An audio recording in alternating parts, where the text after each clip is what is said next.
ever seen. And when that guy tackled me, he cleared the bleachers. I had to watch the tape afterwards to know this happened, but as soon as he tackled me, Jamie Foxx was the first motherfucker that jumped out of the crowd. He was wearing a white cowboy hat like he knew this shit was gonna happen to him. Never seen this nigga in a cowboy hat before.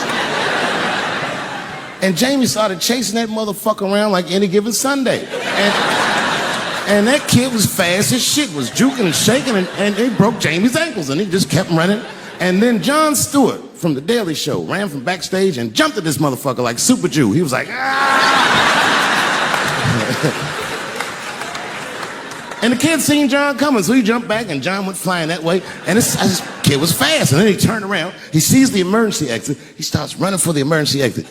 Just before he got to the door, motherfucking Puff Daddy from Bad Boy Records jumped in front of the door. That nigga was like,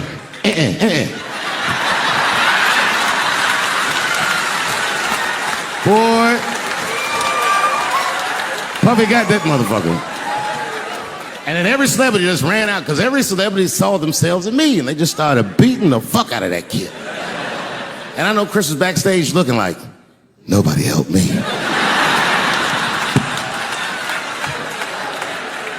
Everybody hates Chris.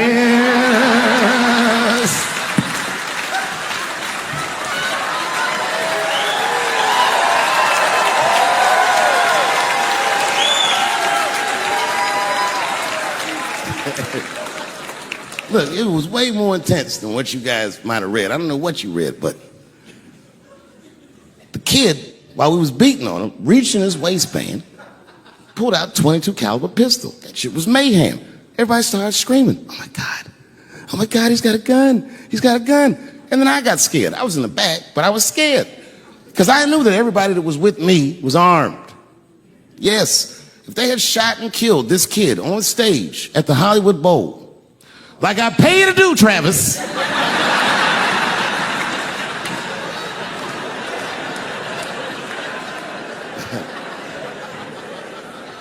but Travis G'd up. Travis wrestled the gun out of the kid's hand, and then he took it like this and tried to chamber the round, and he couldn't.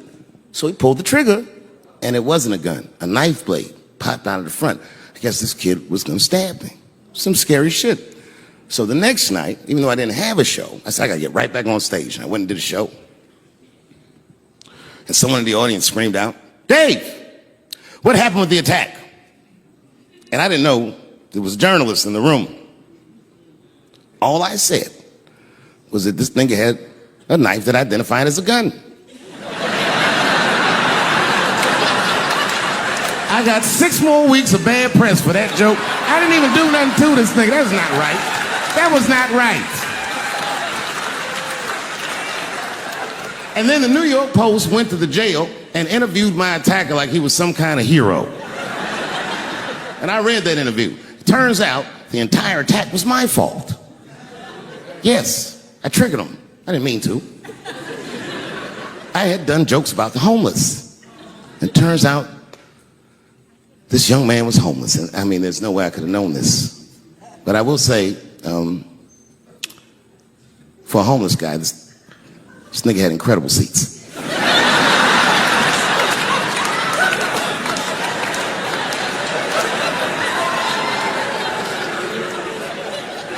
Oh, and they said I triggered him because I had done LBGTQ jokes, and it turns out this fellow was a bee. That was the headline of the article. It said, Dave Chappelle's alleged attacker is bisexual. I said, alleged attacker? This motherfucker definitely attacked me. I'll show you the tape. He's allegedly bisexual. I'm gonna need to see him suck somebody's dick before I believe the rest of this article.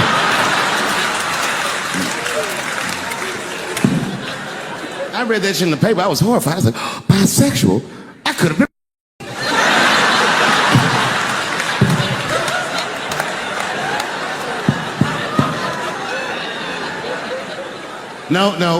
No, you know what though?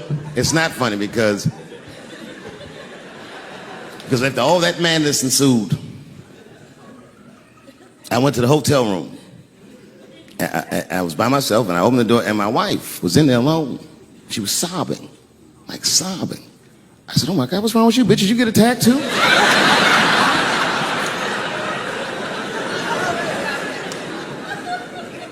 And she's crying, and she said, oh my God, David. She said, if you had died tonight, me and the kids would have nothing.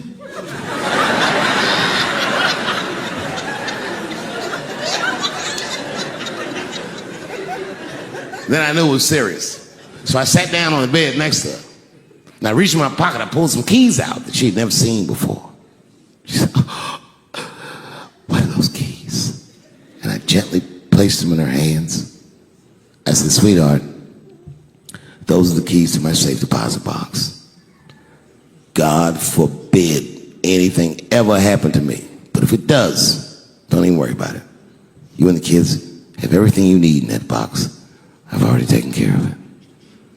And she was looking at them keys, and I could see her mind realize what we were actually talking about. And then she just started crying harder. And to be honest with you, that made me cry a little bit too. And we hugged each other real tight.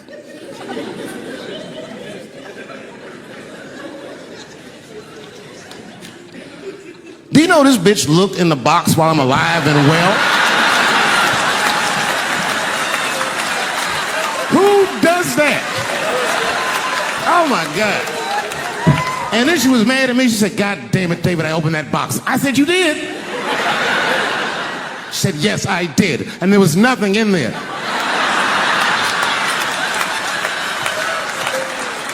I said, nothing? Oh. She said, nothing except your stupid joke book. I said, whoosh. I said, well, sweetie, look. If you tell those jokes exactly how they're written, you and the kids should be fine. They're really good jokes.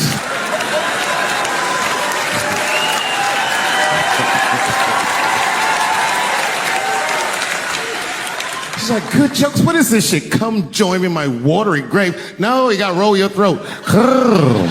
Join me in my watery grave.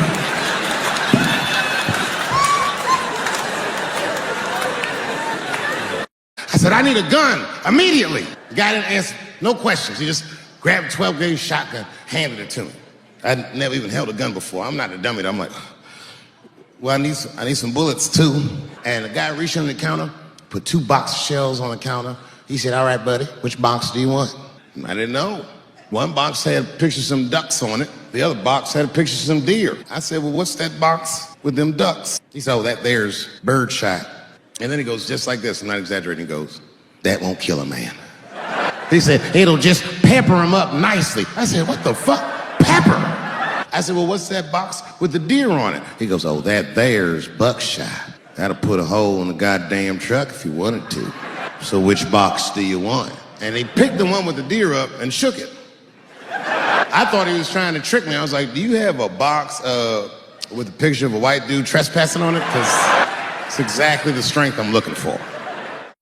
The fuck am I getting my kids vaccinated for an old-ass disease like measles? This is ridiculous. You might as well give them a diarrhea shot if you're so worried. Diarrhea has a bigger body count than the measles do. You know, diarrhea is funny today, but 100 years ago, if your ass had diarrhea, you were a goner. There was like a 0 chance of survival. You get that first squirt, uh-oh. Better start getting my affairs in order. But I don't have much time. It's diarrhea. It's very serious. You just watch your buddy slowly die in a pool of his own shit. Oh, I give up diarrhea. Too strong. Nowadays, your buddy just be like, oh, well, you got diarrhea? Just eat a banana, nigga, drink some water, let's get to the club. Still make last call. Because if these women were serious, you know what they would have done? They all would have fired their agents. And they would have went to the mailroom of one of these big agencies and found a woman that was busting her hump in there and said, if you want to talk to us, then you have to talk to her. And if they did that, then she would be big and they would be big and nobody would get fed to Harvey Weinstein. But did they do that? No. Was that their idea? No. Surprisingly, it was mine. And what I think the feminist movement needs to be very successful is a male leader. I'll do it. I will. I will lead you women to the promised land. I will make sure you get equal pay for equal work. I will make sure that nobody harasses you or fucks with you on the job. I will protect all of your interests and all that I ask for in return. Was that you suck my dick? You know, everyone has it hard, but I think harder than black people and harder than Arabs and harder than Mexicans, you know who has it the worst? Fat black people. It's hard for white people to understand, but that's what I'm saying is very true. Fat black people have a really rough road, because all manner of things kill white people, but you know what kills more black people than anything, more than police and terrorism? Salt, nigga, regular ass table salt. Here, white people are getting Ebola cures and shit, and meanwhile, I'm dying from fucking the flavoring. Look, honestly, I'll stop talking about it. Let me say this, though. Let me just say this. Can we all just say that we've seen it coming? Were you surprised? It's like when that guy threw that banana at me. Do you think I was surprised? Hell no. I've been in show business 30 years. I was expecting this banana. I knew one of these nights, it's like somebody gonna throw a banana at me one of these nights, niggas. I'm just being real. It's fucked up, man. It's a tough time for the blacks. I love you too. And then here comes the banana peel. I'm waiting on it in a second. You know, that's how it starts.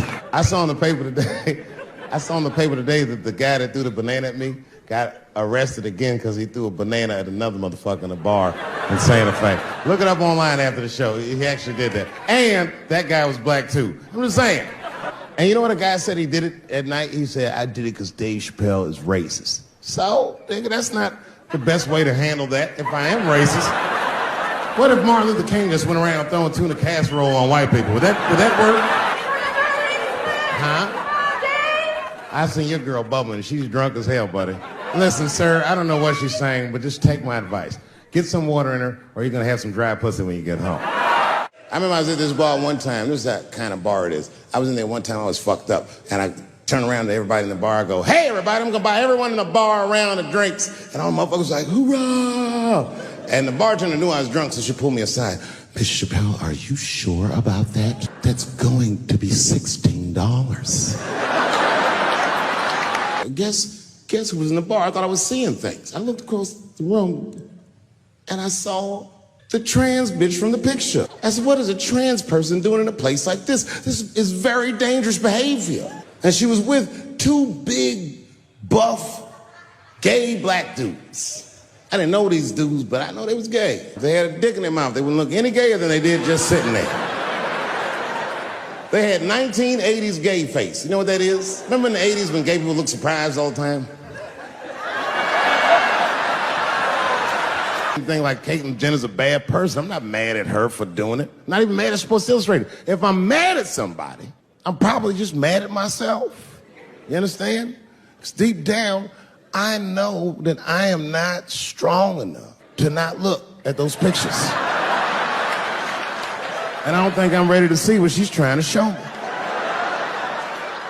So Caitlyn, goddamn it, if you go through with this thing, bitch, you better go hard or go home. I want you to go all the way. Hustler style. Do you know what hustler style means, miss? That means spread the lips.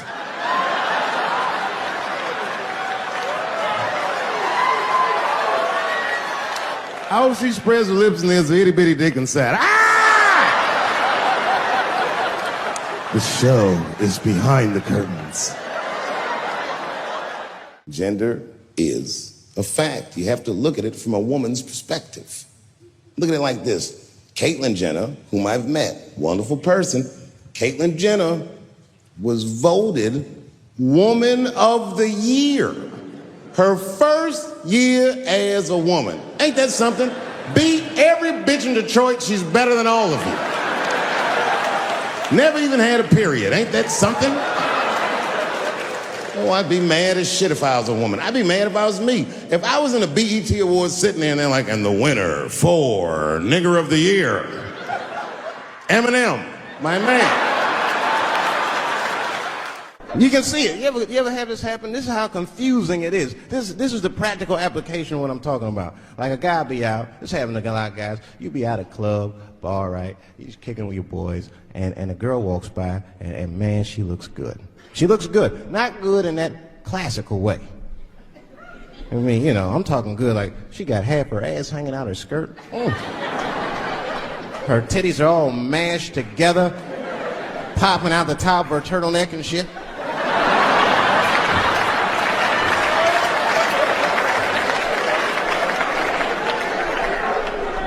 And you with your buddies, right? You with your buddies, you got a couple drinks in you, and you see a girl like this, you might try to talk to her. This might not come out right. I don't know what you say, but damn, look at them titties! Right? The girl gets mad and says, oh, wait a minute. Just because I'm dressed this way does not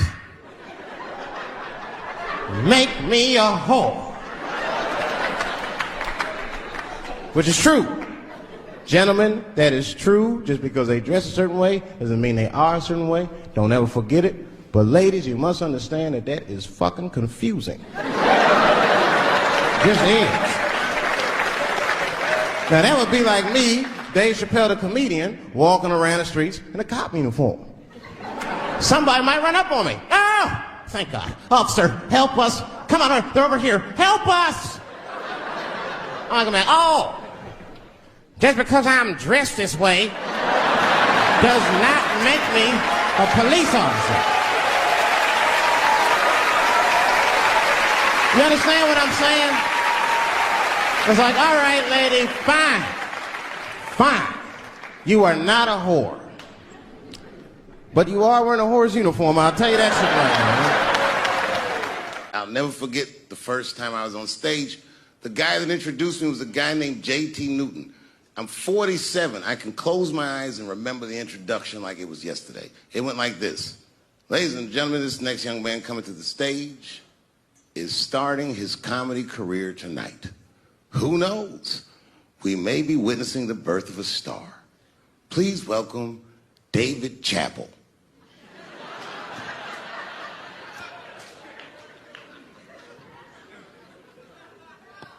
From the first time that I ever held a microphone, I was sure this was it. I knew I was home. I knew I had found my thing. And my God, man, I was a child. I got good. Matter of fact, I was good from the moment I started. And I'm not saying this to be a braggart. I'm telling you the truth. These old niggas was in awe of me. How was this little boy so poised? They used to say. I was. I mean, you know, I got better, but it started out good. About a year into it, when I was 15 years old, I had written a joke during the AIDS epidemic about having a Goodyear condom. Something, I don't even remember the joke. Something about an industrial strength condom by Goodyear. I just remember all the comedians really liked that joke. And there was an older comedian. And he came to me one night after the show, after he saw the joke, and he said, listen, I got an audition at another comedy club, and I was wondering, do you mind if I do that joke? I just want to borrow it. Now, I'm a kid. I don't know any better. I'm like, borrow it? Well, I guess, sure, if it'll help your career. I let him do the joke. And then weeks later, I was waiting to go on in a comedy club, and he went on before me, and he did the joke. And after the show, I pulled him aside, and I said, hey, man, I don't mind you borrowing my jokes, but you got to give them back. He said, oh, I forgot to ask you. He goes, let me buy that joke from you for $50.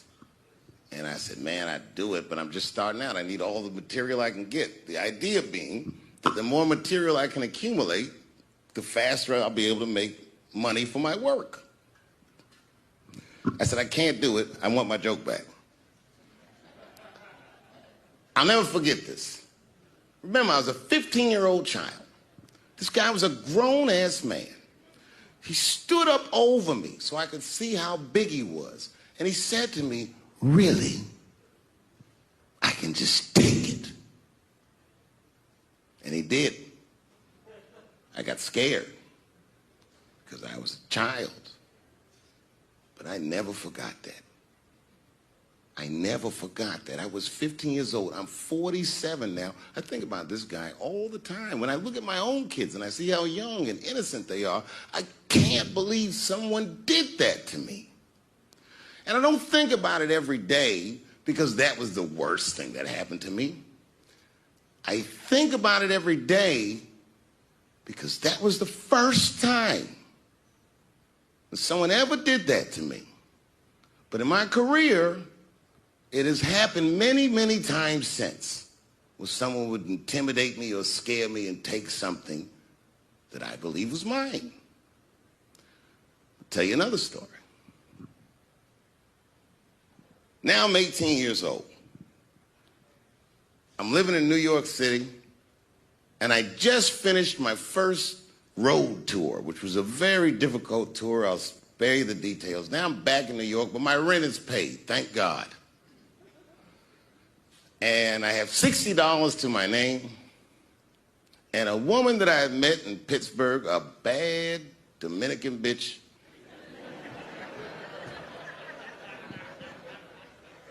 was coming to New York. She was going to spend the weekend with me. I couldn't wait for her to get there. She was coming that evening. But remember, I only had $60 for a whole weekend to entertain a bad bitch. Now I'm walking through Greenwich Village, and I see something I've never seen before. 3-card Monte. You know what that is?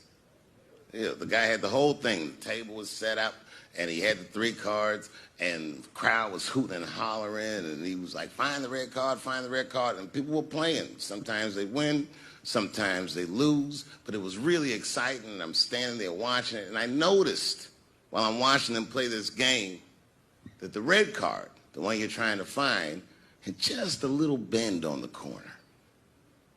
And I'm watching it, and I'm like, yo, this guy doesn't seem to know that red card is bent. I'm going to beat this motherfucker. And I walked up to the table, and I said, let me play a hand. And I put my last $60 on that table, and he starts to shuffle and find the red card, find the red card. And I kept watching that bent card go around the table, make sure I kept my eyes on that bent card. And when he stopped shuffling, and he said, find the red card, I pointed to it with confidence. Here it is right here. And he flipped it over, and it was black. And he took my money. I couldn't fucking believe that. How did this nigga do that? Was that magic or sorcery? I was confused. So you know what I did? I sat there, and I watched him for a real long time play the game. And I realized that all those people who was doing all that hooting and hollering and betting, my God, they were his friends. They were in on the whole thing. I felt so wronged. I felt so stupid. And then the next sucker came up to the table and was about to put his money down. And I said, fuck that, man. Don't put your money there. All these niggas is in on it. It's a trick. And when I said that, the guy that was dealing, and this motherfucker was huge, snatched me up by my collar.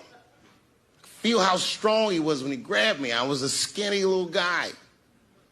And he was going to maul me. And the only reason he didn't, I'm sure, is because he saw the fear in my face. And that fear, he looked at me. I saw his eyes go from hard to soft. He softened. Then he looked at me like the way a father would look at a child. And he said to me, young man, don't ever come between a man and his meal. I never forgot that either. Most niggas would have to run the streets for years to learn a lesson that profound. It took me 2 seconds. Never get between somebody and their paper. Taking a man's livelihood away from him is akin to killing him. Do you know why Prince, the famous rock star that was a friend of mine, do you know why he called himself the artist when he came back? He calls himself the artist because that's what they call us in our contracts. Oh, these contracts are crazy. You should hear the terminology they say in these contracts. To use your name and likeness in perpetuity throughout the universe. Who the fuck could possibly know what that means? Nobody does. It's so complicated, in fact, that when you're a kid like me, you have to hire somebody to tell you what that means. And you sit down at a table and you do the contract game. And that's how I got with Comedy Central. I signed the contract. But I signed the contract the way that a 28-year-old expectant father that was broke signs a contract. I was desperate. I needed a way out. And it wasn't good money and it wasn't good circumstances. But what else am I going to do, I said. And all these white people sitting at that table told me, trust us, Dave, it's a good contract. And I looked around the table and they all seemed to agree it was a good contract. But what if it was like that game of three-card Monte? What if they were all friends and I didn't know it? And the bag of money was Iceberg's money in the first place. What was I talking about? What was I trying to tell you?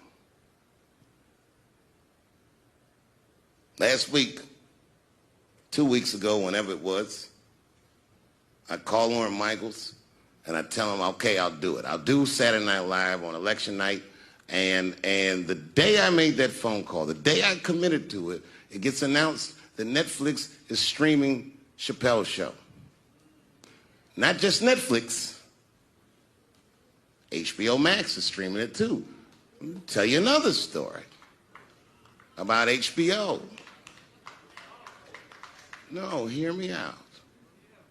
Did you know, before Chappelle's show was at Comedy Central, I pitched that show to HBO. I told them what I wanted to do. Now, these are executives.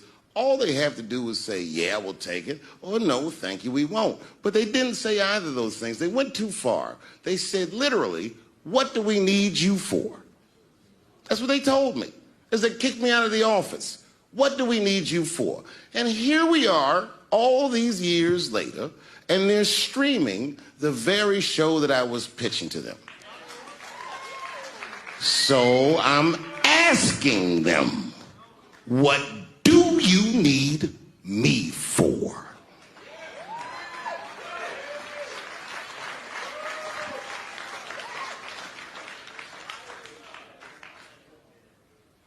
People think I made a lot of money for Chappelle's show. When I left that show, I never got paid. They didn't have to pay me because I signed the contract. But is that right? I found out that these people were streaming my work and they never had to ask me or they never had to tell me. Perfectly legal because I signed the contract. But is that right? I didn't think so either. That's why I like working for Netflix. I like working for Netflix because when all those bad things happened to me, that company didn't even exist.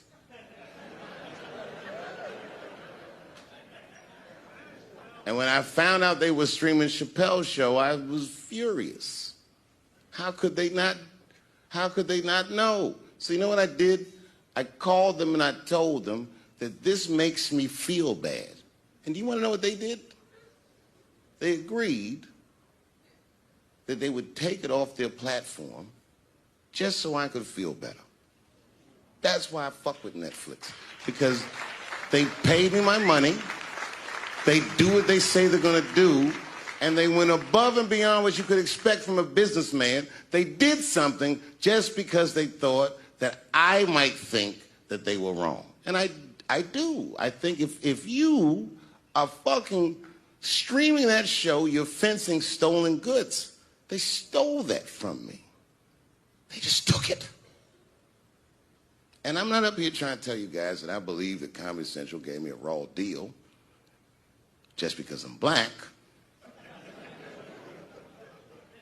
I believe that they gave me a raw deal because this fucking industry is a monster. It's the same monster that these Me Too bitches was trying to tell you about. But they hate the monster for how it fucks. And I hate that monster for how it eats. But my God, man, it's the same monster. When I quit the show, all my friends would say, well, then fuck them, Dave. Why don't you just do Chappelle's show at another network? Yeah. And why doesn't a slave run from one plantation to another plantation because the master over there might be nicer? My God, man, I was trapped. You know what? Tell you the truth. I've even thought about coming back and doing another Chappelle show. Well, but if I do, I can't call it Chappelle's show because my name and likeness is being used by them in perpetuity throughout the universe. It's in the contract.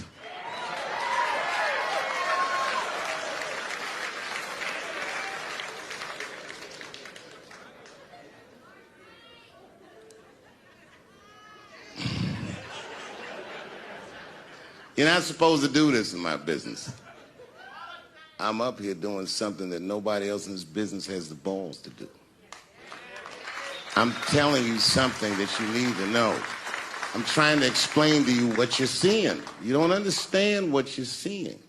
I am publicly flogging a network. And I know that this network niggas, they watching me and they saying, why are you doing this so publicly? Doesn't feel good to be flogged publicly. Oh, believe me, I know. I know exactly how that feels. When I quit my show, they said I was crazy. What was crazy about it? I just didn't want to do it anymore. They said I smoked crack. That's impossible. I was a devout Muslim. I didn't smoke or drink. But I do now, bitch, because you ruined my fucking life. Now it's their turn. This is their first nigga lesson, and I'm honored to give it to them. They're gonna pay me for this show. I called my agent. I said, is there anything I can do about this show? And he said, no. Well, fuck you too then. If you want something done right, I guess you gotta do it yourself. So I'm not going to the agents. I'm coming to my real boss. I'm coming to you. I'm begging you. If you ever liked me, if you ever think there was anything worthwhile about me, I'm begging you, please don't watch that show. I'm not asking you to boycott any network. Boycott me. Boycott Chappelle's show. Do not watch it unless they pay me.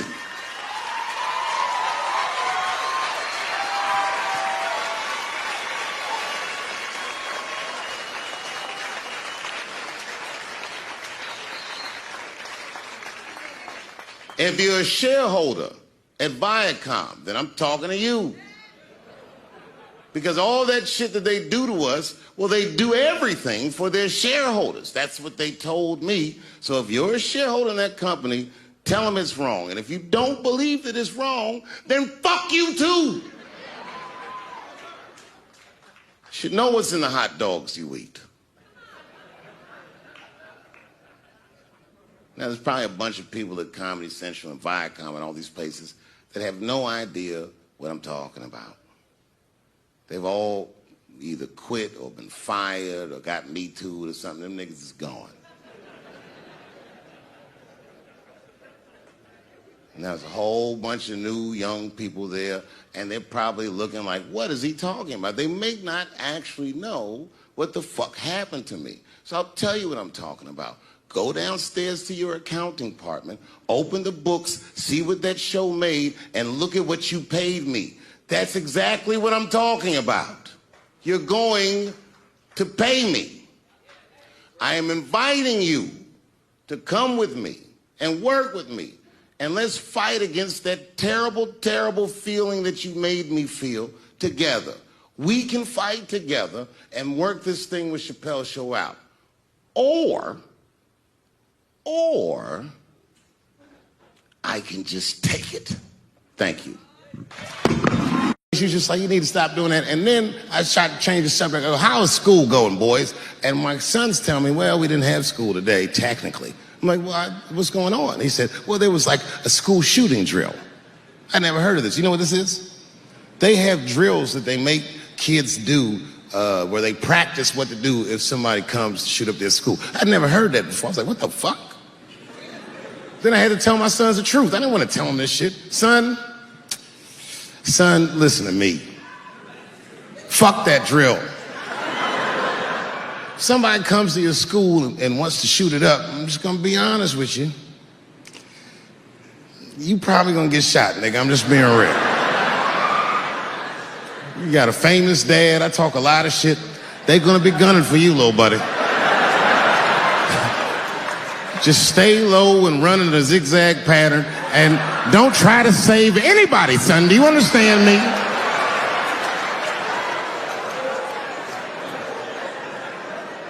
If you're a parent, this shit is terrifying. This shit is real scary. All the parents is looking at each other crazy because we know as parents that one of us is raising the shooter. Just don't know which one of us it is. All we know for sure is that if you're a white parent, the chances that it's you is exponentially higher than the rest of us. It's fucking crazy. You know, I hated school too. It never occurred to me. Kill everybody in school? It's fucking crazy. Just do what I did, nigga. Try some things. Have you skipped school, nigga? Skip school. Take a walk and meet some other kids. Fuck school, nigga. Some scary shit. I've given this a lot of thought. I don't see any peaceful way to disarm America's whites. I hate guns, personally. I can't stand them. Yeah, but I have several. I don't want them, but I feel like I need them. Don't forget where I live. I live in Ohio. And anyone that knows anything about Ohio knows that even the word Ohio is an old Native American word. It means, literally, land of poor white people.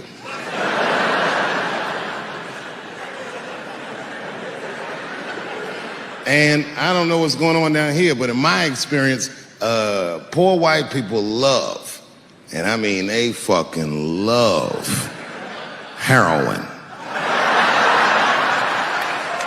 They can't seem to get enough of it. I didn't even know what I was looking at first. I was just driving like, why are all these white people so sleepy out here? Do you think? It's really bad.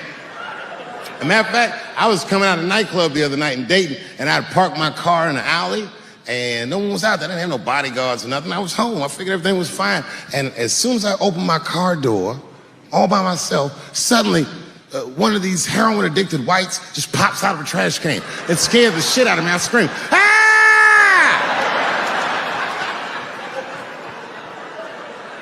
And then I realized it was a woman. She was fucked up. She's like, hey man, relax, okay? I'm sick, all right? I need some drugs, man. Please, I'll suck your dick for $5, man. I was like, ugh. 2.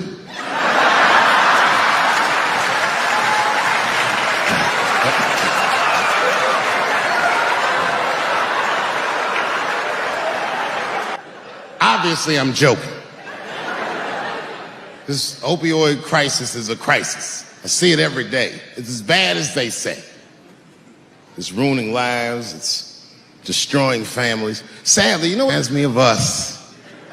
These white folks look exactly like us during the crack epidemic. You know, it's really crazy to see. And all this shit they talk about on the news about how divided the nation is, I don't believe it. I feel like nowadays we're getting a real good look at each other. It's wild because I even have insight into how the white community must have felt watching the black community go through the scourge of crack. Because I don't care either. Hang in there, whites. Just say no. What's so hard about that?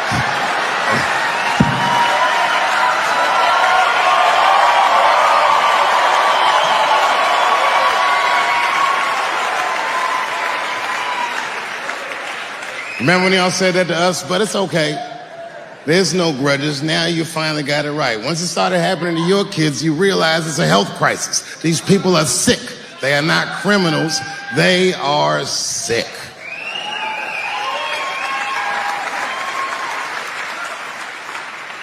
Be that as it may, I'm armed to the teeth. First gun I bought was a 12-gauge shotgun. I didn't want the gun. Remember, though, I'd moved to a farm, and I was sitting there on the porch, and I see a white dude walking across my property, entitled, like he's supposed to be there. He had a rifle over his shoulder, too. Ain't that a bitch? I said, what the fuck is this guy doing on my property? I was mad as shit, but I was unarmed. So I ended up just waving to this motherfucker like a bitch. I was just like...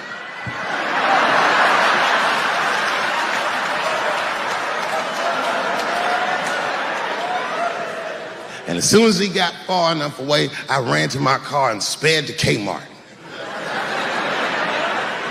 This is in a rural white area. And remember, I was nervous because the guy was on my property. I'm black and I was sweaty. You know what I mean? And I ran to the gun counter, black and sweaty, sweating and black.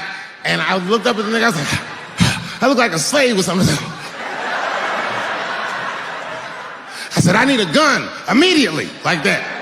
Just like that. The guy didn't answer, no questions. He just grabbed a 12-gauge shotgun, handed it to me. I'd never even held a gun before. I'm not a dummy. I'm like, well, I need some bullets too. Put 2 box shells on the counter. He said, all right, buddy, which box do you want? And I didn't know. One box had pictures of some...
You know, when I was growing up, I was probably about 8 years old, and at the time, we were living in Silver Spring.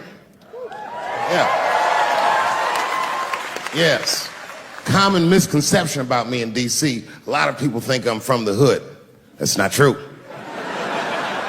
But I never bothered to correct anybody because I wanted the streets to embrace me. As a matter of fact, I kept it up as a ruse. Like sometimes I'll hang out with rappers like Nas and them, and these motherfuckers will start talking about the projects. Yo, it was wild in the PJs, yo. And I'll be like, word, nigga, word. But I don't know. I have no idea. My parents did just well enough so that I could grow up poor around white people.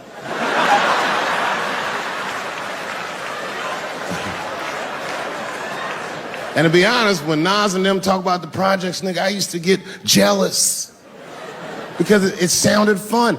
Everybody in the projects was poor, and that's fair. But if you were poor in Silver Spring, nigga, it felt like it was only happening to you. I know the pain of that first sleepover at a white friend's house. And you come back home on Sunday and just look at your parents like, y'all need to step your game up. Everything in Timmy's house works. Remember the first time you saw that? In a cold winter, and you'd be at a white friend's house and see the motherfuckers in their living room without their coats on?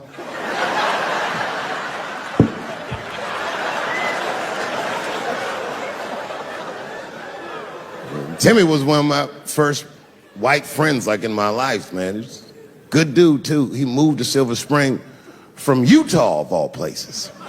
I guess his family was affiliated with that Mormon church they got down there, and me and him used to hang out. And one day I was at his house, we were just hanging out, and Timmy says, Dave, why don't you stay for dinner tonight? I said, oh, man, I'd love to, but I can't. If I'm not home before dark, my mother will kill me. That was a lie. My mother had several jobs. I hadn't seen her in like 3 or 4 days.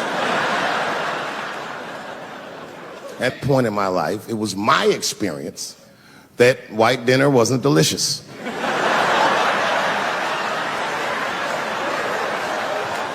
I'd rather go home and fry some bologna or some shit like that.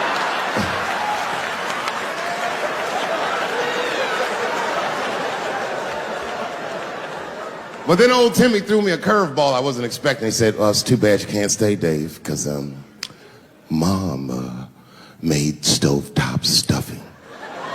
I said, what the fuck, stovetop? Well, hold on, nigga, let me make some phone calls real quick.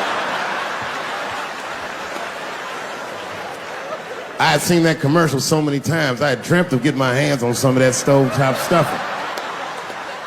And finally, I met a motherfucker that actually had a box of stovetop in the house. I couldn't miss this opportunity, so I pretended to call my mother. And then I came back and I said, Timmy, you're not gonna believe this great news. Mom said I can stay. And he said, fantastic. He said, why don't you come with me and we'll help set the table and then we can say the blessing.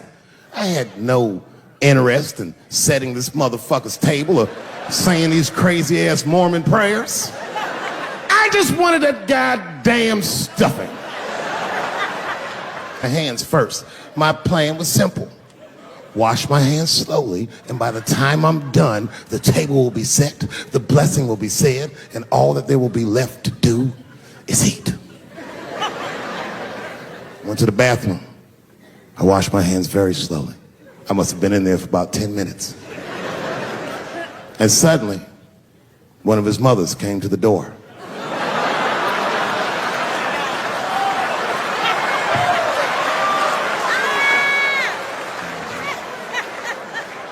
She was like, hi, David, right? I said, yes, ma'am. She said, Timmy tells me that you're planning on staying for dinner. I said, I hope that's not a problem, ma'am. She says, no, it's no problem. In fact, we'd love to have you. It's just that we weren't expecting company. And I'm afraid there's not enough stovetop stuffing for everybody. So I kicked her in the pussy. Bam! Ladies and gentlemen, I told you I'm dope, nigga. I told you what I was gonna say and you still didn't see it coming. And that's why I make the big bucks.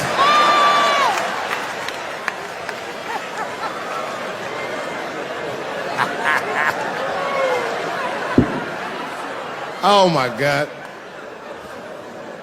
But there's a more important reason that I would stop doing comedy right now.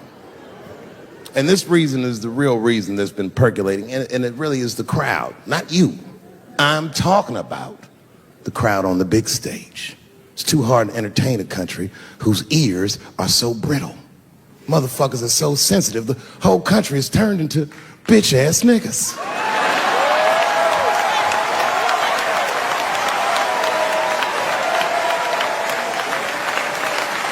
Everything you say upsets somebody. You know, I can remember when it all started. It was when I was doing Chappelle's show. When I was doing Chappelle's show, I used to do the show, and then on the weekends I do like concerts and shit like that. So I'm doing a concert, and there was a couple in the front row, beautiful couple. The wife was obviously Asian. You could see it in her face.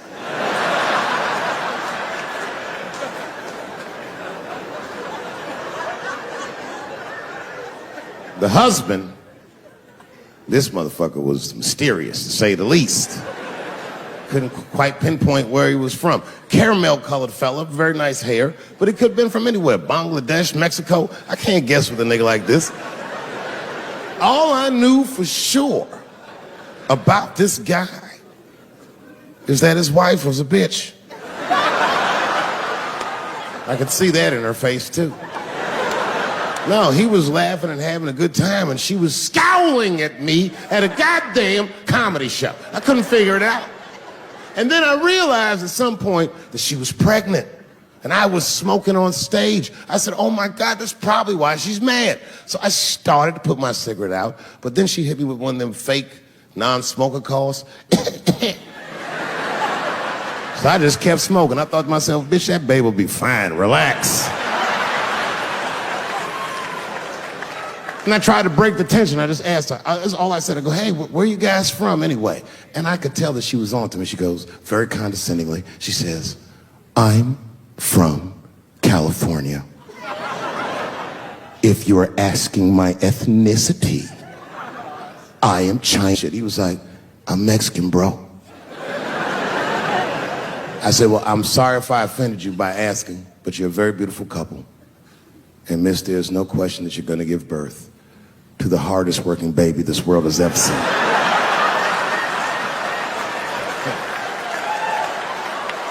That's not a bad joke. She got very upset. She got up to leave immediately, but she didn't just leave. She had to take one last dig at me on the way out. I will never buy one of your fucking DVDs again, Dave Chappelle. I said, ma'am, with all due respect, Chinese people don't buy DVDs.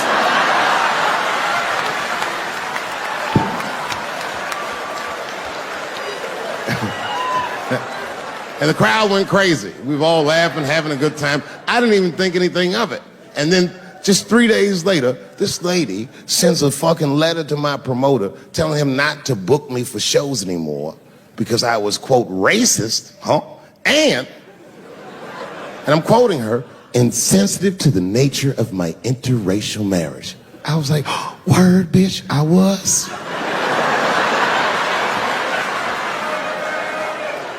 If she would know that I myself am in an interracial marriage. That's right.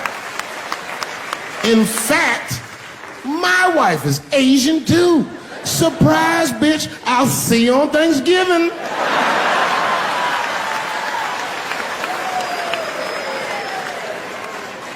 But my wife's not Chinese.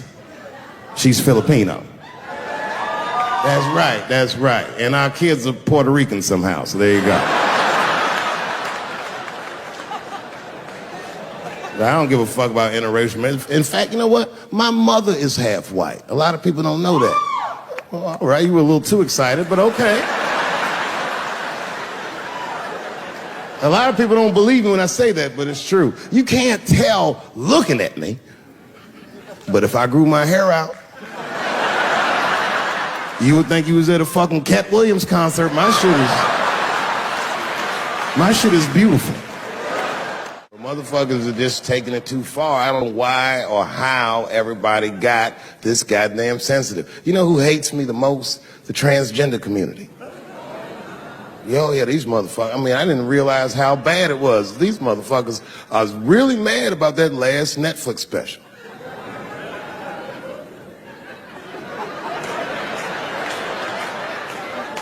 It's tough, man. I don't know what to do about it because I like them. I always have. Never had a problem with them. You know, just fucking around. As a matter of fact, I think I make fun of everybody. And I mean, as a group of people, they have to admit, it's kind of fucking hilarious, man. I'm sorry, bro. It's like, I've never seen somebody in such a hilarious predicament not have a sense of humor about it. They're born feeling like there's something other than they're born as, and that's kind of funny, you know? I mean, it's funny if it's not happening to you. It's like that white black bitch that's in the news all the time. Rachel Dolezal. She's a white woman, but then she dressed up like a nigga and shot her way up to the very top of blackness. And I always wanted to meet her just so I could understand. I just wanted to like have dinner with her so I could just look in her eyes and call her a nigger to her face. The fuck is that bitch talking about? I identify black. That is trans talk, lady. Stop biting. Stop biting. There's a big difference between her and a trans. The difference between her and a trans is I believe transgenders. I don't understand them either, but I know they mean what they say. Them niggas cut their dicks off. That's all the proof I need. I've never seen somebody just throw their dick away. Don't need it.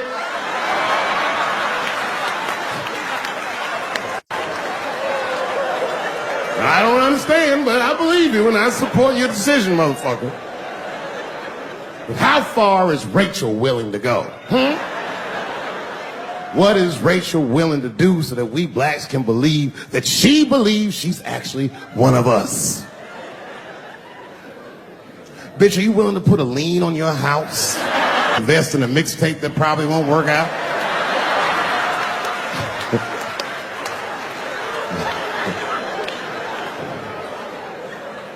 She didn't even change her name. Didn't even change her name. Her name is Rachel. I can't believe in that name. If you want my support, you're gonna have to change your name to the blackest shit I've ever heard. Bitch, you're gonna have to change your name to Draymond Green. I don't know a blacker name than that. That shit is black on paper. If you type Draymond Green into Airbnb, that shit will log off automatically.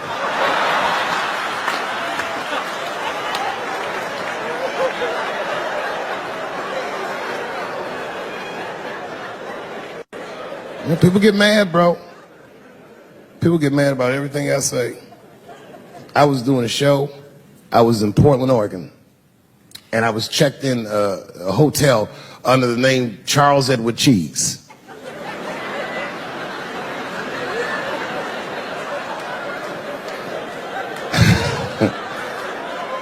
I came back and there was a note. It was like a letter on my desk. It was addressed to Mr. Cheese. So obviously I'm going to assume that whoever wrote this letter must be an intimate friend of mine. This is not some kind of name that a person would just guess. But then I open the letter and it turns out I don't know this person at all. It's a fan letter. You know, I'm not even used to the idea that I have fans, but I'm grateful for it. And even though I'm grateful for fans, I don't read those letters. It'd be nice if I did, but realistically, it's like, what am I, Santa Claus, nigga? I don't have time for this. Like, got shit I want to do. I'm trying to chill. Read all these dreams and wishes from strangers. But I read it. I'd already opened it. So I just read the whole letter. And you know what, man? Whoever wrote this letter truly loves me. I mean, they were really fucking nice in the letter. And then they described to me what it was like to come to the show, how excited they were, how much fun they were having. And then they said that when I got to my jokes about transgenders, that they were, quote, devastated. Because it turns out that whoever wrote the letter was transgender. Now, I'm going to be real for a second. You got to understand, I never feel bad about anything I say up here.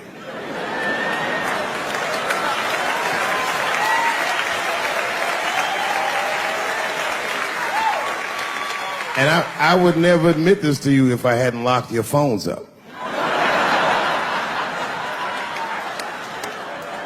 But it was the weirdest thing. Like, when I read this letter, the shit made me feel bad. I didn't feel bad about what I said, you understand? I felt bad that I made somebody else feel bad. To be honest, I don't even know what I said that upset that person. I have so many transgender jokes.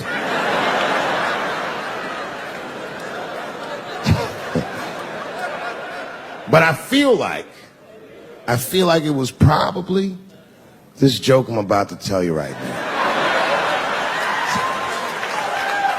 And it's not even that bad of a joke. It's a true joke. I mean, it's not true, but I had read in the paper that Caitlyn Jenner was contemplating posing nude in an upcoming issue of Sports Illustrated. And I know it's not politically correct to say these things, so I just figured, fuck it, I'll say it for everybody else. Yuck. Oh, sometimes I just want to read some stats. I don't know why you're gonna cram some man pussy in the middle of the sports page like this. I just didn't think that was the place for it. But I wasn't saying anything like Caitlyn Jenner's a bad person. I'm not mad at her for doing it. I'm not even mad at Sports Illustrated. If I'm mad at somebody, I'm probably just mad at myself. You understand? 'Cause deep down, I know that I am not strong enough to not look at those pictures.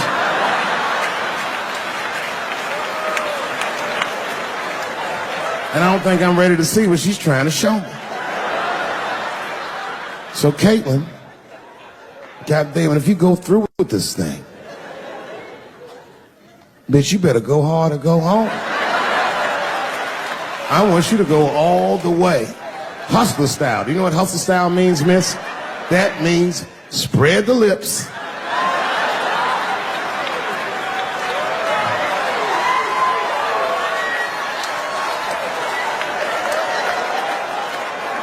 I hope she spreads her lips and there's an itty bitty dick inside. Ah!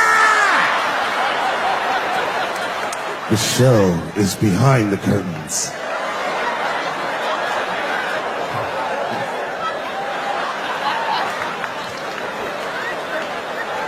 I don't know what I said that upset that person.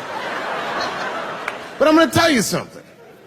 When I read that letter, and the moments after I read it, I did something that many black men in America do not have the time or the money to do. I thought about how I felt.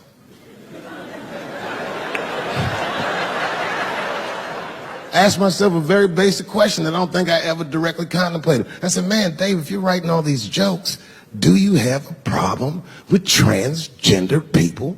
And the answer is absolutely not. The fuck do you guys think I am? I don't understand all the choices that people make. But I do understand that life is hard and that those types of choices do not disqualify you from a life with dignity and happiness and safety in it.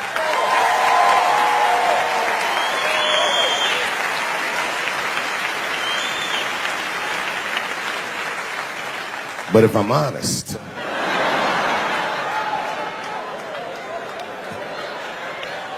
my problem has never been with transgender people. My problem is transgender people. I just feel like these things should not be discussed in front of the blacks. It's fucking insulting, all this talk about how these people feel inside. Since when has America given a fuck how any of us feel inside?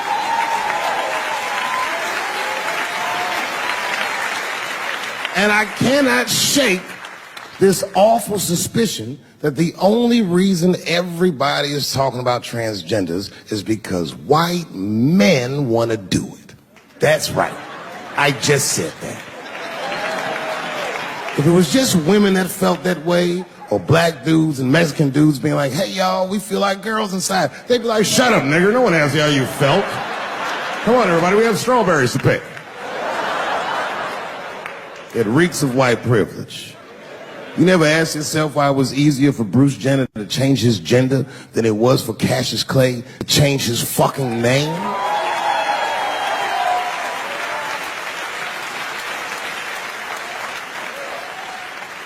And if I were to be brutally honest, the only reason I ever been mad at the transgender community is because I was at these niggas for 6 songs straight.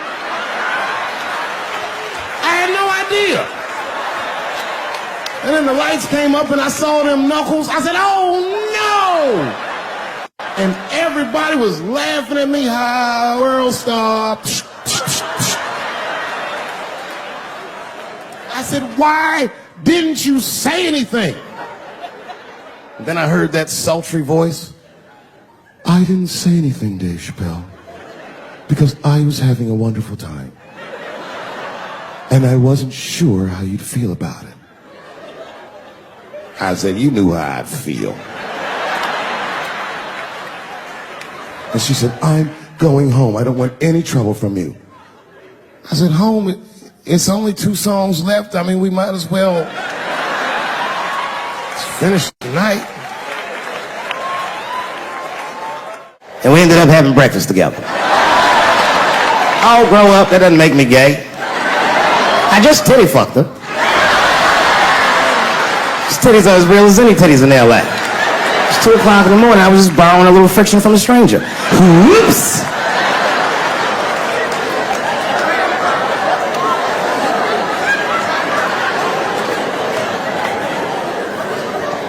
It's the madness of youth. It's the types of mistakes that a man makes when he's young. I wouldn't even know that it's necessarily a mistake. It was a wild night out. But I don't do it like that anymore. I'm old. I'm 44 now. It's the first time in my life I've ever started to physically feel my age. It's tough, man. You know how I know I'm getting old? This is embarrassing, but I was in my hotel room. I'm not gonna lie, I was jerking off, and I was really sweating it out. And this is when I knew I was old. I just gave up in the middle, nothing even happened.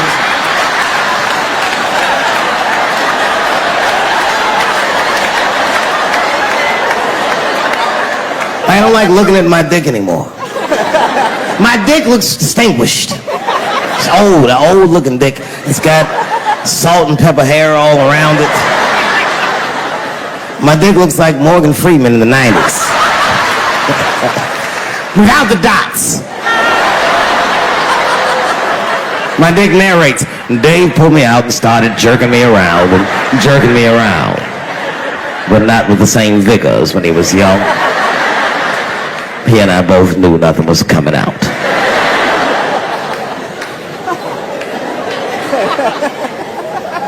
I see my age in my children. I came home from the road, this is not long ago. I've been gone for, if you can picture, I was gone for weeks and weeks. And when I came back, nobody was home. Now, one person in my family thought that maybe I'd like to see them when I got back. They knew when I was coming back, but they just weren't home. And that shit was a wake-up call.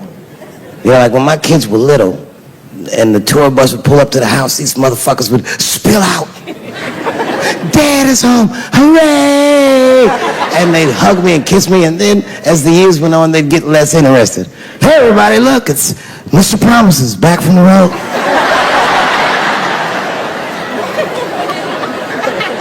But empty house, that's some cold shit. And I went into my oldest son's room, I was like, hello, hello? He was gone. And I'd never done this to him before, but for some reason I just did it. I just looked through his shit.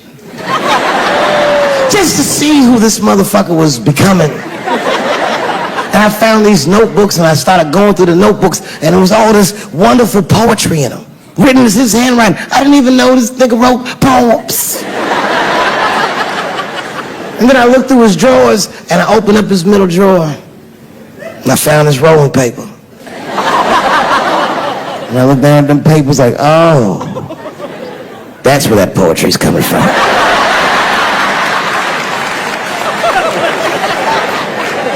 And that shit broke my heart.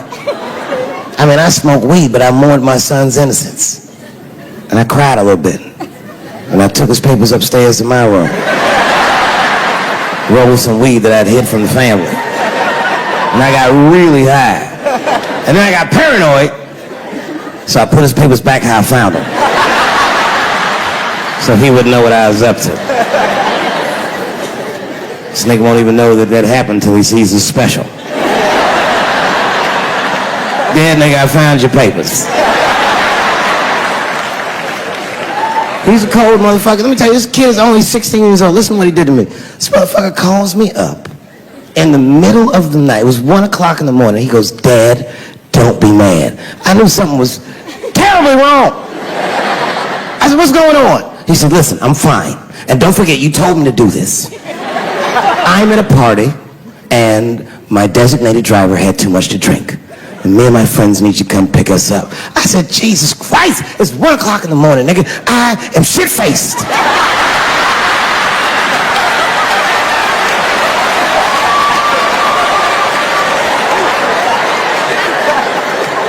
But I figured, fuck it, it's better me than some kid. I might as well roll the dice and go pick my nigga up. I said, all right, I'm coming to get you. Just give me the address and I'll be right there. And then he gave me the address and I was shocked. I said, son, you are not going to believe this, but I'm at the same party, nigga.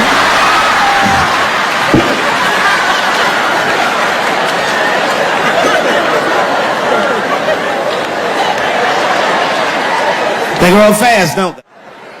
Can I ask you a weird question? I want to make you feel uncomfortable. You don't have to answer it, and if it doesn't go well, we'll just edit it out anyway. Is it weird to be the only white people in a row?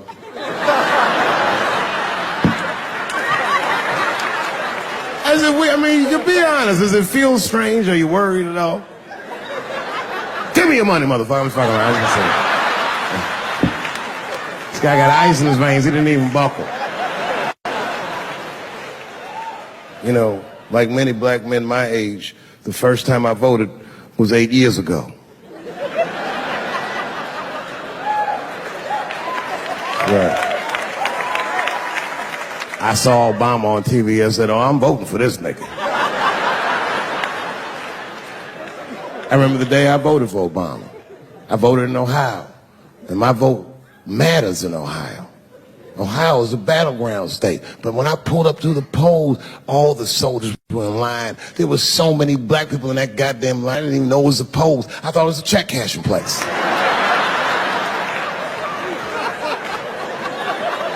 We were hugging each other, and old people were singing hymns and spirituals. Say verdict times 10 or some shit. I've never seen black people that happy. 8 years later, I'm pulling up to the polls again. This time I'm driving a brand new Porsche because the Obama years were very good to me.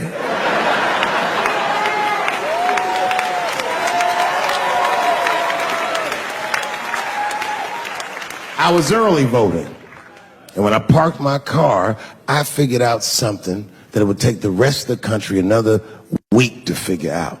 I understood that Donald Trump was going to be our next president because in Ohio, unlike D.C., you could see the results in the parking lot. Saw these goddamn pickup trucks and tractors and shit.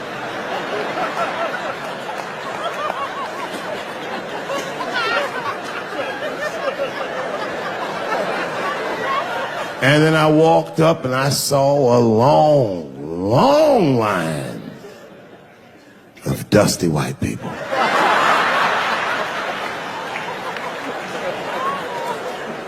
Yes, ladies and gentlemen, these were the poor whites. And I must tell you, I've never had a problem with white people ever in my life. But full disclosure, we've gotten a lot of trouble out of them. And I've never seen so many of them up close. I looked them right in their coal-smeared faces. And to my surprise, you know what I didn't see? I didn't see one deplorable face in that group. I saw some angry faces and some determined faces, but they felt like decent folk. No, they did. In fact, I'm not even lying, and I didn't sound fucked up, but I felt sorry for them. I know the game now. I know that rich white people call poor white people trash. And the only reason I know that is because I made so much money last year, the rich whites told me they say it at a cocktail party.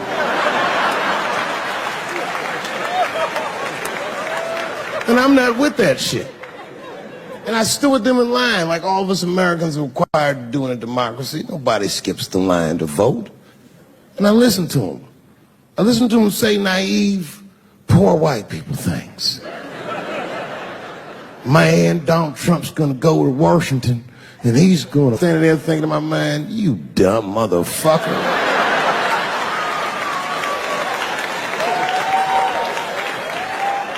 You are poor. He's fighting for me.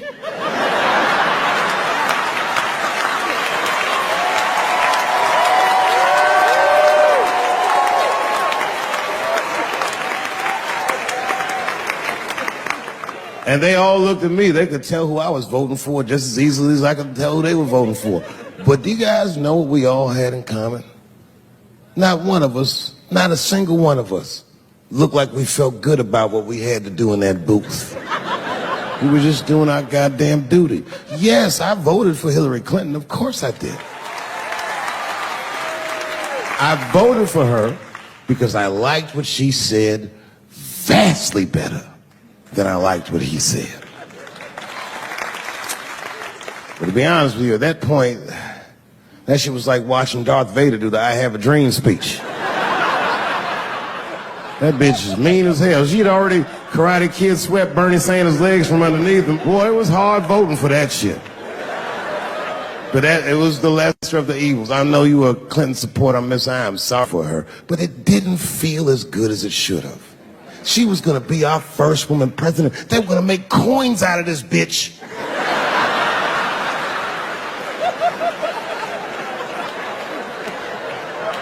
And somehow she just missed the dunk. Of course she should have beat him. Of course she should have beat him. You know what voting for her felt like? It was bittersweet. It felt like I was lucky enough to eat Halle Berry's pussy.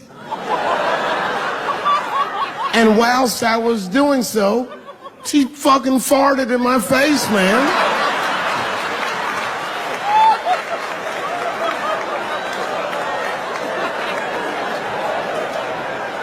Now you understand, I'd still do it. But boy, I wish she didn't fart in this great nation's face. I voted that day, and then that same day I flew to New York City. I had work. That night I was in a comedy club in New York, and I said to an audience almost exactly what I just said to you. And I didn't know that there was a journalist in the room.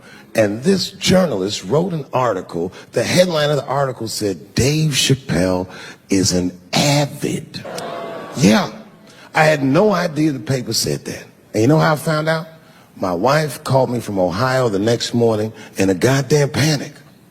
David, what the fuck is going on in New York? I said, I'm being good, but what have you heard?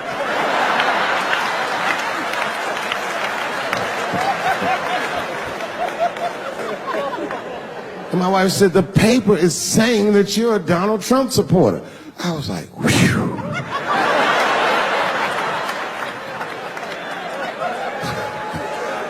I said, don't worry about that shit, baby. Nobody in their right mind would believe that. And she said, no, David, people believe it. And then she started reading the comments to me. Oh, they were terrible. All these black people call me all kinds of Uncle Toms and shit. I should tell you, buddy, this is a very serious allegation from one black to another. I was incensed. Uncle Tom?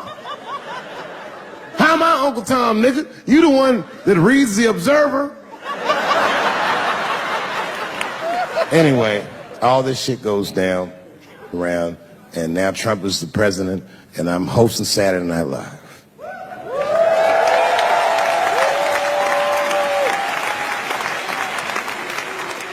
And I didn't really prepare my monologue. I just kind of winged it. And at the end of the monologue, I don't even remember what I said. I said something like, fuck it, we're historically disenfranchised, and we're going to give him, something about we're going to give him a chance if he gives us a chance. I don't know what I said, but whatever I said, I really wish I didn't say that shit. It was not worth the trouble.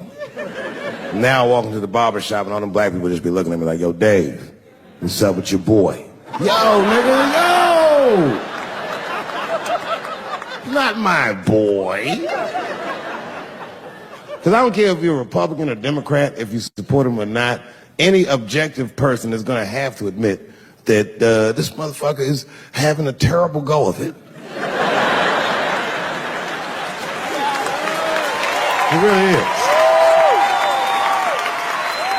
We've had presidents before that have done bad jobs, but this shit is worse than a bad job.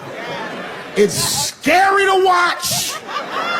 Holy shit, it's like seeing a crack pipe in your Uber driver's passengers. The fuck is wrong with this guy? Yo, he is lunching, nigga. I watched Donald Trump in a press conference, and this motherfucker had all the media gathered, and this nigga literally asked the media to their face to stop finding shit out. I was like, yo, this motherfucker is bugging. And then, I'm not even making this up, his lips started sweating. His lips. Have you ever seen a motherfucker's lip sweat? What the fuck is wrong with this nigga's lips? It's like if you're on a plane, right? You ever been on a plane? I get scared to fly. I do it all the time. I be scared on there. And sometimes the plane will hit turbulence. And then I get nervous. But I always look at the flight attendant, and she looks calm, and it makes me feel calm. But if that bitch's lips were sweating, it's terrifying. Like, yo, nigga, why are your lips sweating? What do you know? And then, I'm not even making this shit up. This motherfucker grabbed the podium. He goes, you don't know how scary the things I read in my briefings are. What's that, bro? That's bad leadership. Even as a parent, you think I'm gonna sit my kids down? Hey, little man, come here real quick. I just wanna holler at you for a second. Yo,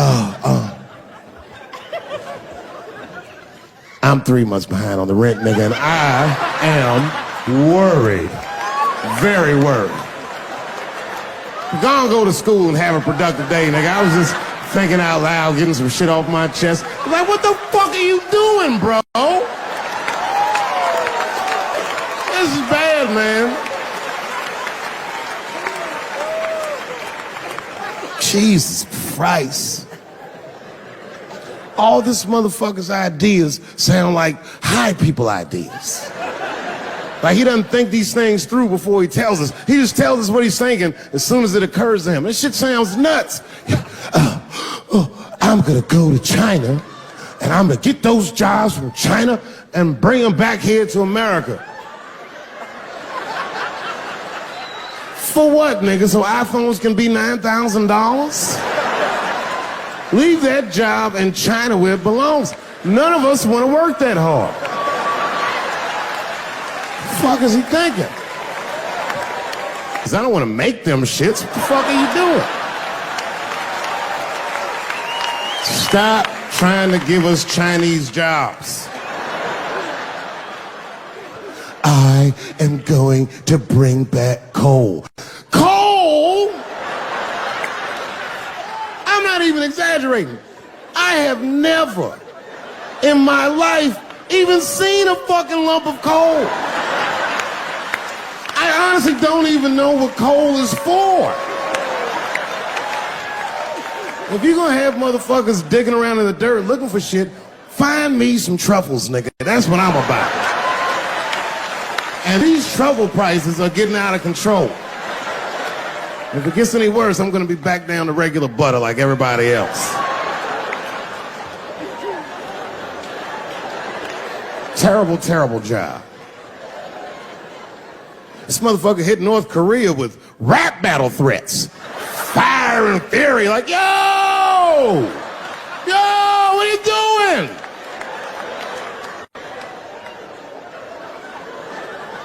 It's fucking Korea, man. Kim Jong-un is a scary motherfucker. He might be as crazy as Trump. Scary shit. And if you one of them naive motherfuckers that thinks that a war with Korea is going to be easy, then you don't play Call of Duty at 3 a.m. like I do. 'Cause that's when the Koreans play. Fucking 8-year-old Korean kid took out my whole goddamn platoon last night.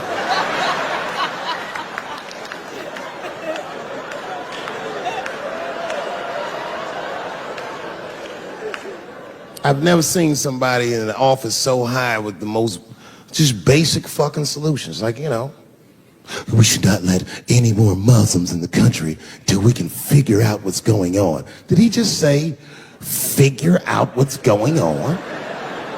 Who doesn't know how to do basic math? Let's count it out, okay? There's been 17 mass shootings in the United States. 4 of them were done by Muslims. None of those 4 Muslims were from any of the 7 countries in your stupid ass original band.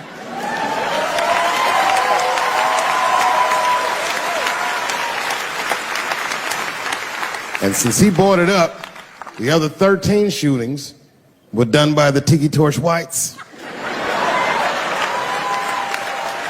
These are facts. And you don't see me trying to ban white people from the show to keep it's a fucking terrible idea because it's mean and it's racist. And most importantly, it would be catastrophic to my bottom line. If there were no white people here tonight, I might leave this bitch with $1,800. This man needs to realize that we all need each other. And that's why we will never, ever be able to beat China. Because everybody in America is racist, and everybody in China is Chinese. This motherfucker called it all wrong. And don't believe the media either, because as all this shit is happening, the media is trying to make us believe that the extremities amongst us are the norms. We can disagree, that's fine. And most of us are keeping a cool head about this shit. You know what I mean? Americans generally respect one another's beliefs, even if they don't share those beliefs. I know I do. I respect everybody's beliefs except Amish people. Because they are the only ones that I can say clearly their God is wrong. The speed limit is 75 miles an hour in Ohio, and 1 lane of traffic is buggy. Nigga, your God is ridiculous. All the Amish people around my way know me too. Not from television, obviously. They know me from the streets. Because when I see them horse and buggies, I'll pull the Porsche over and talk to them.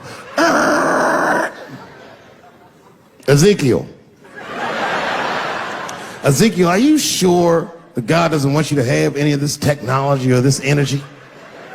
Huh? Huh? I can't hear you, nigga. Let me turn this air conditioner off. What did you say? And them niggas be like, get away from me, ye. Ye tried to tempt me like the devil. Devil? Nah, bro, I'm trying to put you on to the game, Zeke. It's a big world out here, nigga. I just went 25 miles in 30 minutes. That's a day's journey for you. You don't even know what the weather's gonna be tomorrow, do you? I do. You don't even know that there's a valuable Pokemon right on you. I drive away. Huh? Oh, my vape pen? You want to hit my vape pen? Oh, sorry, nigga. I'm trying not to get herpes. My bad. I've been playing cat and mouse with herpes for 30 years now, but every night I go to the club, I'll be like, not tonight, herpes. No disrespect. I'm not saying you have herpes. I'm just saying 1 out of 5 people do. So let's just all be careful around this motherfucker and make sure that we leave with the lips we came with.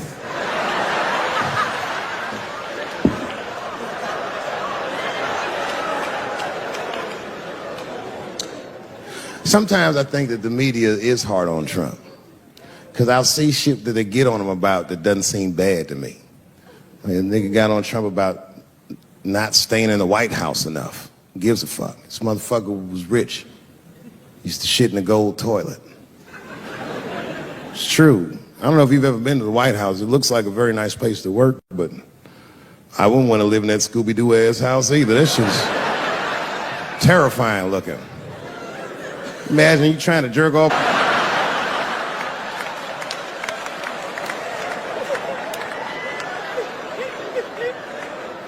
Shit, Bush didn't stay there either. He was rich too. He was like, fuck that, I'm going to my ranch in Texas. Obama was the first motherfucker to move into the White House like, this is a nice place. Look at this rug.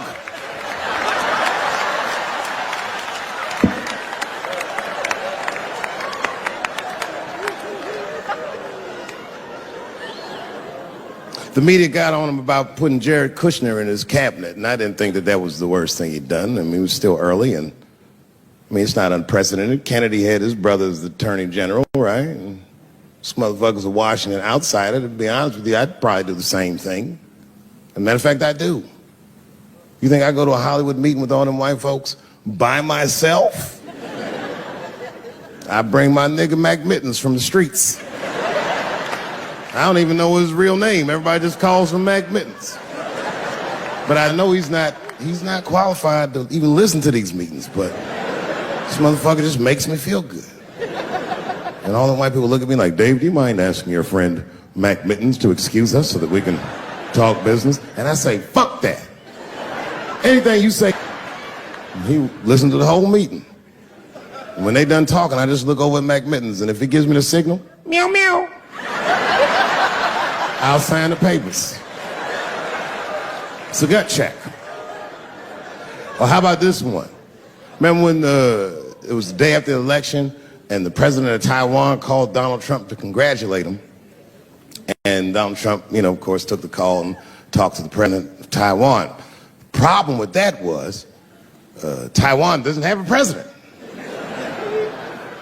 The United States functions on what they call a one China policy, and Taiwan is a renegade province of said China. And Donald Trump didn't know that and picked up the phone and started yammering away, and the media ate his ass up. And I'm not gonna lie, I was laughing like shit. I was like, oh shit, this dumb motherfucker is in trouble. And then that night I was in bed drifting off to sleep, and then I had to admit it to myself. I was like, I didn't know that shit either.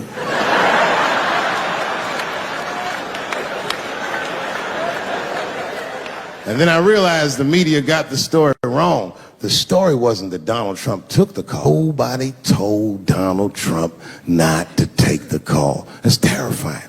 God damn, nigga, you don't have a Mac Mittens on your team?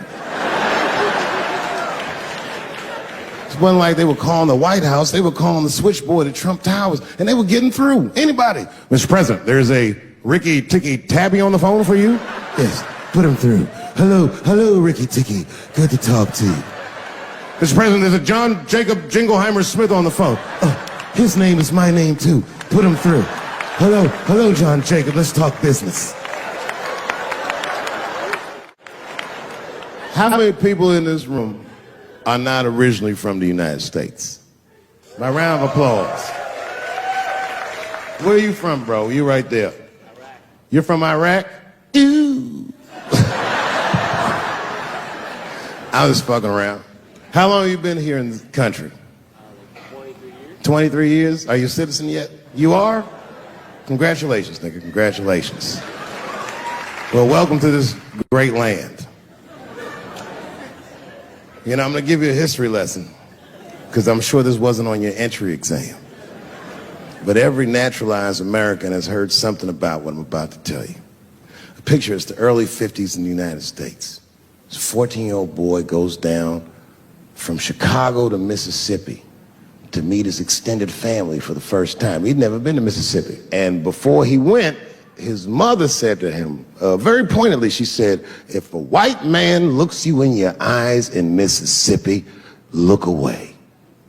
And I don't know what you know about black people from Chicago, but they're not a scared people. Legend has it, He was in front of a convenience store hanging out. A white woman walked out of the store, and he thought she was pretty, and he said, "Bye, baby," not realizing that he had just made a fatal mistake. 4 days later, a group of adult white men burst into this family's home and snatched a 14-year-old boy out of bed in front of his family that was powerless to stop them, and he was never seen alive again. His name was Emmett Till. They found his body maybe a few days later. It was in a creek, tied to a wheel so it would sink, horribly beaten and bloated. Hideous. And lucky for everybody in America, his mother was a fucking gangster. She was.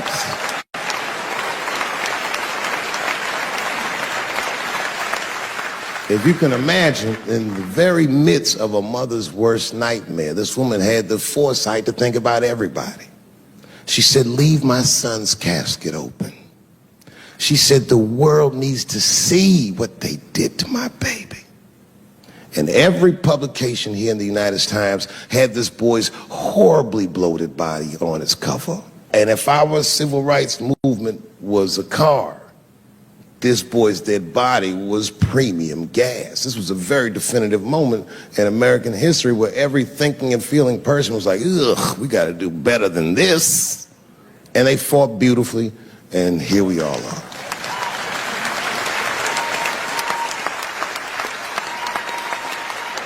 And the reason that I bring that up tonight and why it's relevant now is because less than a year ago, the woman that he allegedly whistled at admitted on her deathbed that she lied in her court testimony. And you can imagine when we read that shit, we was like, ooh, you lying ass bitch. I was furious. But that was my initial reaction. And initial reactions that we all learned as we get older are often wrong or more often incomplete. They call this phenomenon standing too close to an elephant. The analogy being that if you stand too close to an elephant, you can't see the elephant. All you see is its penis-like skin. And give it a better look. And on stepping back and thinking about it for a few moments, I realized that it must have been very difficult for this woman to tell a truth that heinous about herself at any point in her life, even the very end. And I was grateful that she had the courage to tell it before she left this world, because it's an important truth and we needed to know. And I said to myself, well, thank you for telling the truth, you lying ass bitch.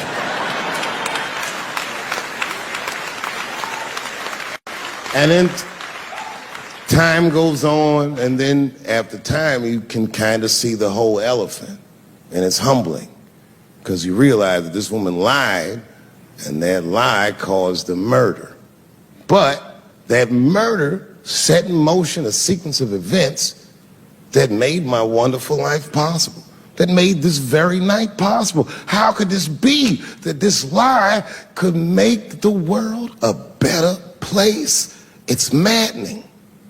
And that's how I feel about this president.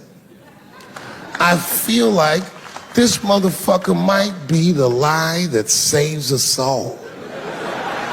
Because I have never felt more American than when, Jesus Christ, it's good. And when it happens, I can see everybody that's struggling.